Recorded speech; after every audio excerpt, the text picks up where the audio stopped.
In this tutorial, we're going to paint some crayons, starting with the lightest colors first, and then ending up with the darkest values last. Here you see me adding a darker shade of purple to the bottom of the crayon where it's in shadow.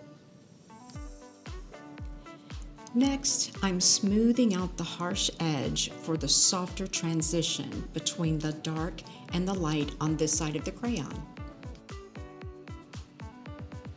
We'll work on using a damp brush to lift out some of the lighter areas on the crayons.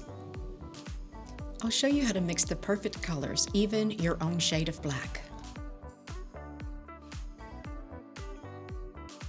We're going to paint the dark black stripes around the crayon that's going to make it look even more realistic and round.